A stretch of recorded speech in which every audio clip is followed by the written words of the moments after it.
All right, well, we're streaming live. Hello, everybody. Thank you so much for coming out and visiting us today. I'm here with Chris Voller. He asked me not to use his official title, and so I'm going to be really respectful of that. Right now, he's just Chris. So the Tea Talks are really an opportunity to have conversations with people, largely in the riding, that I think are just doing incredible work, and I really want to showcase the important things that they're doing. So I'm very happy to have Chris Buller here today, and I'm going to introduce you, Chris, and then I'm going to get right to the questions. So prior to joining the RCMP, Chris attended high school on Salt Spring Island. He was an executive chef prior to joining the RCMP. I'd love to hear more about that at the age of 23. All of his service has been in BC in frontline policing as well as in plainclothes units. Chris was very fortunate to serve in several locations, including Vernon, North Okanagan, Port McNeill, Comox Valley, Port Hardy, and now Quadra Island. Building trust and seeking out new methods of effectively communicating with the variable personality types both within his organization and those he serves is a passion for Chris, listening being one of the most important keys. Chris believes in being accountable, being transparent in his actions, and putting forward efforts to make attempts at building trust. Throughout his service, Chris has been very fortunate to have worked alongside with some great police officers, walked with and learned from some amazing elders and knowledge keepers, and has tried to blend these two worlds together to enhance and deliver a culturally safe and culturally competent service standard. This is something he is both passionate and proud of. Well, Chris, I have to say that it is the work that you've done with Indigenous communities that has really inspired me. And it has been impressive to see really concrete action in the work of reconciliation. And that is not me taking your word from it. About it. It's really what I've heard from multiple elders, knowledge keepers, and leaders across the riding who have spoken so well about you. So that is a huge compliment. So I'm going to ask you my very first questions. Can you tell us what drew you to being an RCMP officer in the first place? Well, I'll start with acknowledging that today I'm on the traditional territories of the Wee Kai, and I am very blessed to have their permission to be working here. I joined the RCMP to make a difference. So accept my cliche answer now, but it is genuine. I can't think of another profession that allows you to align yourself with something that will enhance your community, enhance the nation that you work for, and give back for, as long as you choose to serve your 25 years or whatever it may be.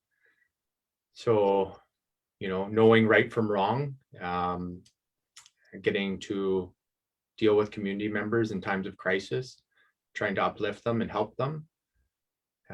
There's no other career that would have suited me. So I think that's what drove me to policing, and I'm very fortunate that the profession took me on.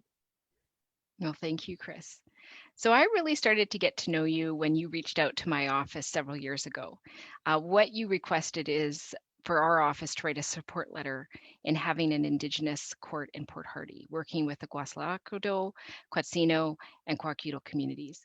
Can you tell me a little bit about why this was such an important priority for you in your role there? Yeah, after having served on the North Island for almost 5 years while I was posted to Port McNeill, I was aware of the court burden that Port Hardy courts had. And I'd seen the same faces again and again while I attended there. And growing up, and even within the RCMP, we've been taught, like, if something is continuing and our actions to that date haven't changed, that when we need to adapt. And I learned more about the Indigenous courts. There's 7 of them currently in British Columbia. And I thought, why wouldn't we have this? So Paul Starr, who worked on our Indigenous Policing Services unit at the time, was a driving force. And Paul was like, let's get the ball rolling. And we did. And we partnered up with a lot of people, great people who care and want to make a difference. But I think foundationally is such that there are laws, there are rules, there are policies. We don't have to just adhere this concept to the idea of policing in our courts. People will follow rules or they follow policies because they respect them or they believe in them. In some cases, it's because they fear a consequence if they don't. And in many cases, it could be neither. whatever it is that guides people is personalized to that individual. But certainly the best way to engage people is to have something that they believe in. And so for millenniums, Indigenous people have not been utilizing the system that we currently have here. And the Magna Carta was a good thing in 1215 when that kind of shifted from the king and over. But we need to continue to evolve, and having our elders, having our knowledge keepers be there, having a more inclusive approach, which is in line with what traditionally was taking place as far as adapting rules or law, as we will bring it back to in this case, I think is culturally appropriate. And I think that we've seen, based on those other 7 law courts, great outcomes as far as recidivism goes and lower crime rates.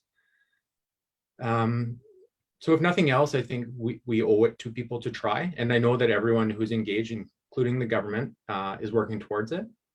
It's just setting up a structure right now that's going to allow for it. And then obviously COVID has not helped things being as far as moving forward. But the need is there to have say, and community members to have say, and for individuals who are engaged in these systems, the judicial system, to have faith in it.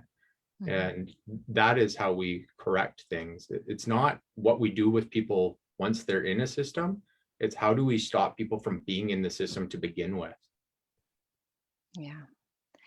Well, I think that's a really important conversation, and I think it's a very broad and complex issue for sure. And I think these solutions where Indigenous people are taking leadership really open up doors that we can't even imagine. And I hope, I say this in the House of Commons a lot.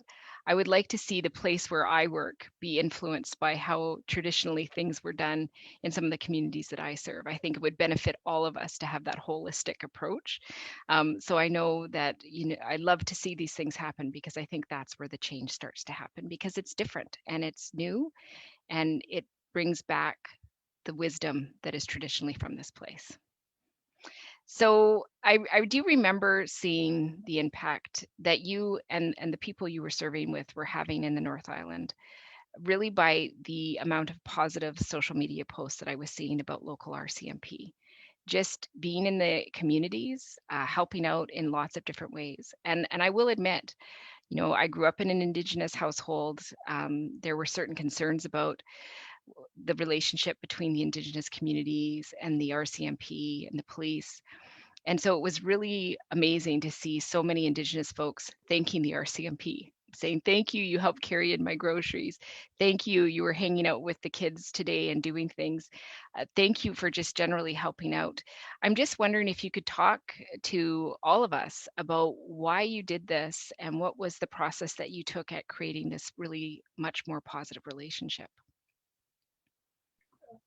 Well, I guess being an RCMP officer to me isn't bound by a term of law enforcement. Law enforcement is an aspect of policing, but being proactive and engaging your community are the key elements to policing. So again, like we touched on briefly, you want to have individuals avoid being a part of a judicial system. Like that is not as tangible because you can't measure what didn't happen, but that's where the impact does take place. So getting to know our community members, humanizing ourselves. Often people have unconscious bias, whether it be police towards Indigenous people, police towards Caucasian people, or Indigenous people towards police. These things exist within our society, and it's up to each of us to learn to humanize one another. Something I've learned to do is to show who I am. At a glance, I'm, a cop. I've got this shoulder flash, got a big thing that says police. No one would know, I am Chris, unless I stop and talk and tell them who I am. Showing you're vulnerable. I think we're police, we're fathers, we're mothers, we're sons, we're daughters, we're your friends, we're your neighbors. And when we deal with tragedies, my heart will break just as much as everyone else's. And it can be a really hard profession. And I'm proud that members of the RCMP and police forces against or across Canada continue to do that work, because it needs to be done, but it needs to be done in a culturally competent way. And I think that's kind of what the strive we're looking for here is engaging communities on a one-on-one basis. Many people will never deal with a peace officer in a sense where there's any interaction as far as law goes.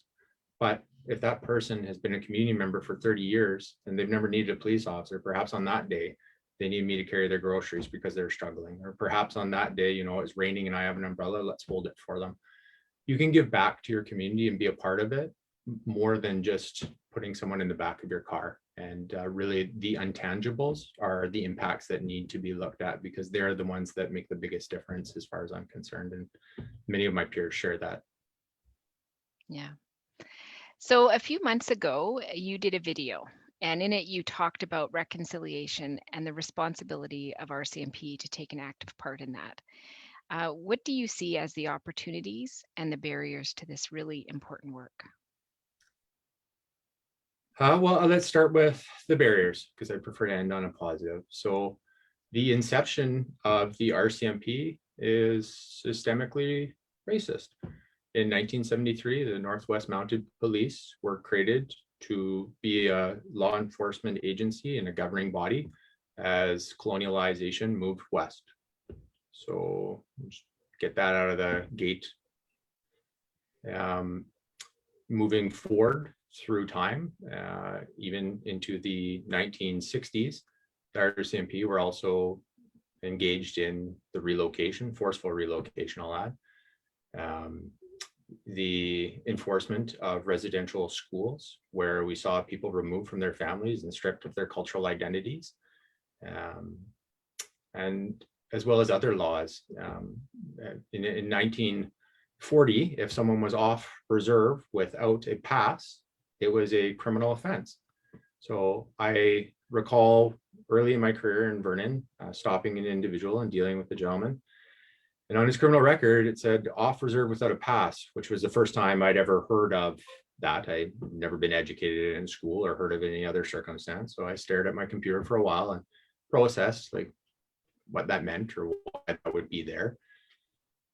And later I would go back to my office and I learned that we had confined people. And when I say we, I mean the government, but also the enforcement thereof, being the RCMP is the National Police Force, to a reserve, and you needed permission to leave this little square of land. So those are huge aspects and heavy histories for us to try and overcome. Like, a lot of people like to use the term history, like, oh, it's, history, pterodactyls, castles, long time ago. Well, residential school housing ended in 1996. People today are alive. We're firsthand generation survivors of residential school housing, forceful relocation. They're individuals who inevitably and inadvertently are passing on scars to the next generation in some cases. And those people, through osmosis, are taking on those same traumas.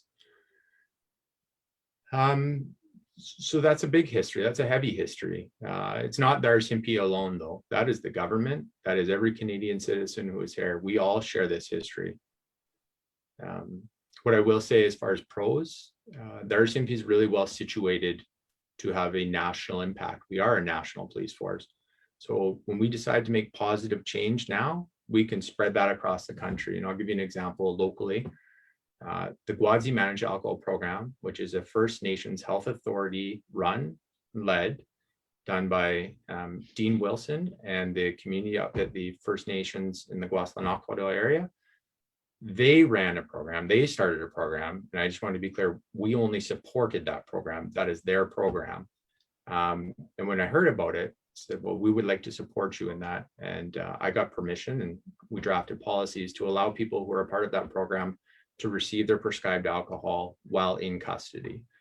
So it's very important to me that people continue to get that medical treatment, but that's not something that people had been doing before. It wasn't looked at in the same fashion.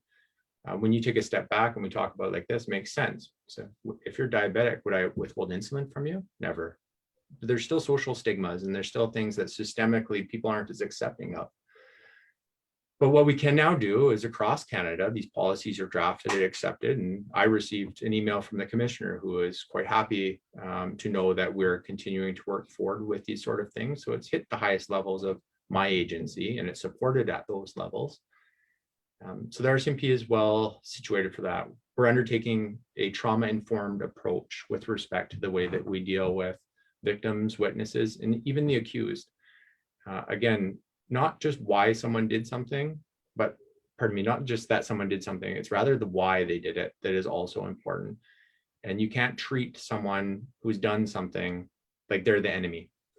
They may have wronged someone, they may have done something egregious, but they're still a human being. They deserve respect, and we need to approach each individual with that.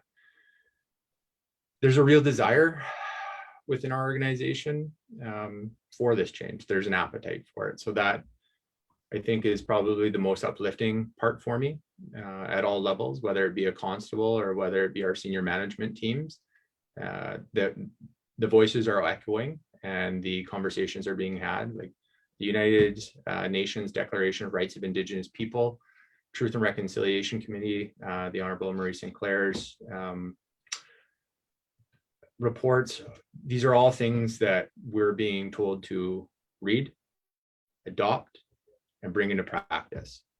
And because we go from Tofino out to Newfoundland, up to the Arctic, we have the ability to create positive change. So I'm hoping moving forward that we take advantage of that, and I am hopeful that we will. That was a very powerful answer.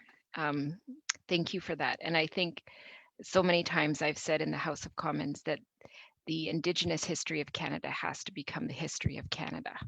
And I think what you said really speaks to that. You had that experience and you educated yourself, and we all need to educate everyone to understand how recent that history is. It's not that far away. I think you said that really well.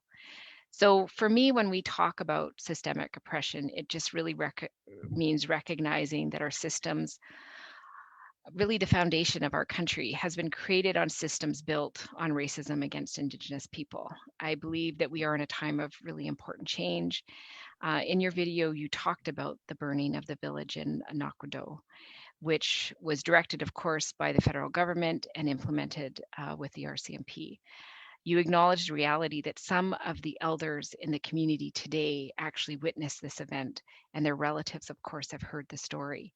So today, here we are. Interestingly enough, I'm the federal representative for this riding, and you are one of the RCMP folks in our riding, and we are talking about meaningful reconciliation.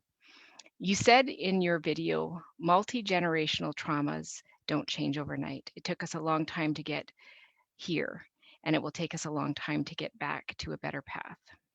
I really appreciated your connection to the reality that this will take specific and dedicated time and work.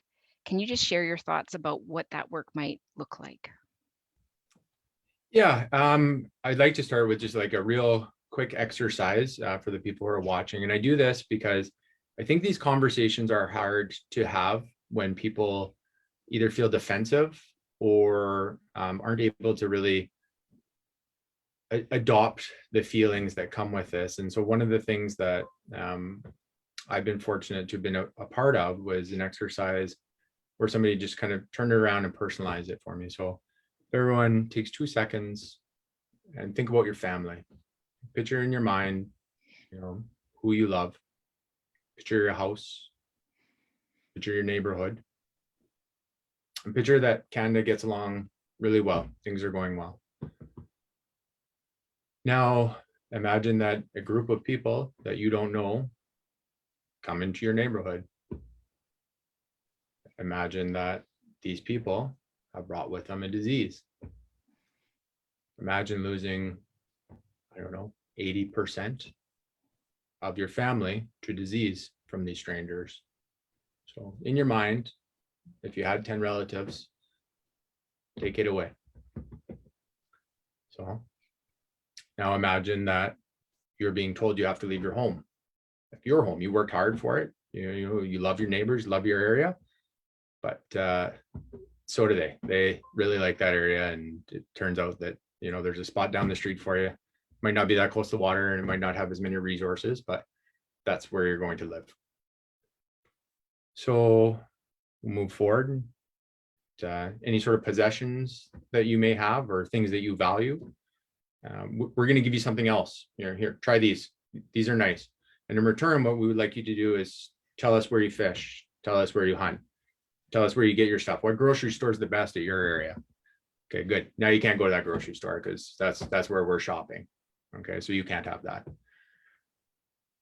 And then as you get older and as things become harder for you, you're left with very few family members. We're going to take them away because the way you do things is weird. I'm not into your religion, whatever it may be. And we have a better one that's working very well for us. And so we would like you to adopt it.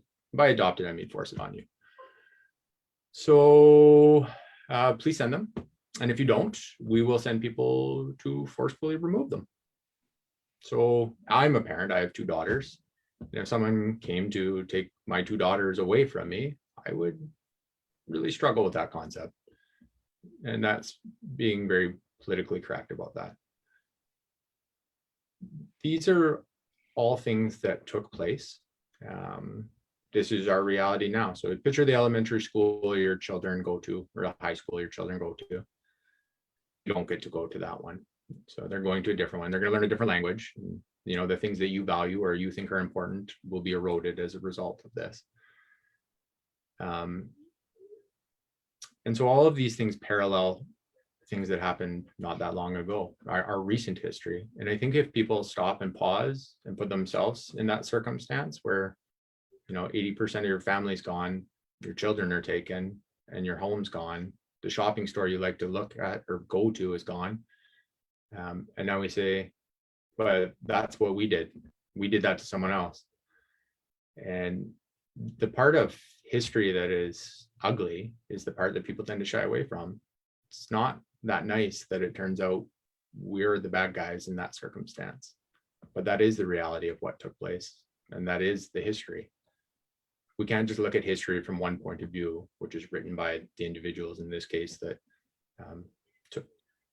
took and led those events. So I think to answer your question, as far as the colonial version of what happens now, I think what we need to do is look at perception and just really retake what it was. I know I wasn't taught in school that history. I learned all about World War II, World War I. I learned about the Romans. I learned about the Greeks, but that chapter got missed. And so I think now these hard conversations need to be had. Yeah. Well, and that's the very work, is having those hard conversations and making room for all of our discomfort. And I remember one of the elders saying, this is not about shame and blame. This is about sharing the story and sharing the load of the story. So I think how you really outlined that is really important. So recently, you were announced as one of 6 recipients of the BC Reconciliation Award. And I read the website on it, and you said this: for those of us serving now, we cannot change what took place. However, we would be just as guilty to make omissions in any circumstance where a face-to-face apology can be had or an acknowledgement of the wrongs can be given to the survivor or their families. Few organizations face this history, the one that mine does.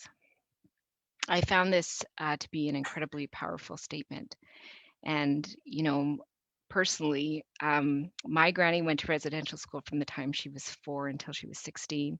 My husband went to residential school. The impacts are right now, they're happening right now. And I just really appreciated what you said, that it's about that acknowledgement. It's about, if you need to say sorry, even for something you didn't do, that's okay, and that can be part of that process. So can you just tell me about what this statement really means to you and how you implement it in the way that you work? Well, I think just as generations will carry a trauma, I think to a degree that there's generations that also bear some of the sins. So I wear the same patch that police officers who burned down the villages did. And without knowing who Chris is, I'm that police officer with that patch on. So I think we need to humanize ourselves, like I spoke of, but I think we need to acknowledge that. I have had wonderful leaders in my life. Let that cat out of the bag, my wife. And I've also had professional, like in the police. I've worked and mentored under some amazing police officers. And then I've also had Chief Hilamas, Willie Wakas, George Hunt, Dennis Wakas, many amazing people who've opened up their houses to me and had me in for a dinner, shared their stories and welcomed me. These are also individuals who went to residential school in some cases, whose houses and villages we burnt down in some cases, who suffered traumas that echoed and branched out into their lives in many different ways that took years for them to be able to overcome. And I've learned a lot about resilience, resilience that I can apply in my life to my line of work from these leaders. But I think that if we do have the opportunity to say we're sorry for what happened to them while we're wearing this uniform, that we should take that opportunity. I can't go back in time and change anything. We all know that what's happened has happened, doesn't make it right, certainly. But what we do have the opportunity to do is control our circumstance now. And we need to, while these individuals are still alive, say sorry. Say sorry to their children for those who have passed already. I think that it's important that they know that we know that was wrong and that we don't sweep it under the carpet. This is an ugly part of Canada's history, but it is a part of Canada's history and it situates us where we are now. So failure to acknowledge that is not going to allow us to move forward in the manner that we need to do. And we owe it to individuals, whether they be directly or indirectly involved in these circumstances, to apologize. And it is more meaningful to have a face-to-face conversation with someone who's human and you can hear inflection in their voice and tell I'm sincere than it is to read, a memo. Well, thank you for this, Chris. The next question is a little bit funner, but I don't want to, sort of go to a flippant thing when we talked about this very important topic. And I think that reconciliation is this hard work, and it's for making the room for what's happened in our history and what has happened in our history and how it impacts the current time. And we know that discrimination in all its forms is a hard one to battle, because in some ways it is just part of how we've been for a long time. And I think these hard conversations are what really help us take that next step into understanding what we're doing and making it different. So thank you for taking this opportunity to use the very work that you do every day and the role that you have to have those conversations and provide an opportunity for yourself to heal, but also all the people who touch the work that you do. Thank you. I really appreciate it. Reconciliation starts with an understanding of history. And if police and Indigenous communities can't come together and work towards these shared goals, then we're going to be left with a self-fulfilling prophecy. And our histories will continue into our futures. And we all now need to take action to stop that from taking place so that we can save generations from having these scars further pushed onto them.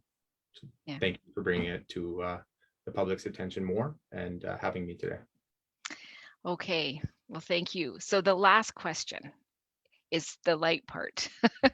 Fun, the little bit of fun, just to remind us that we are all human. So I'm going to ask you 3 questions. The first one is, what is your favorite beverage? An Americano from Cafe Guido's.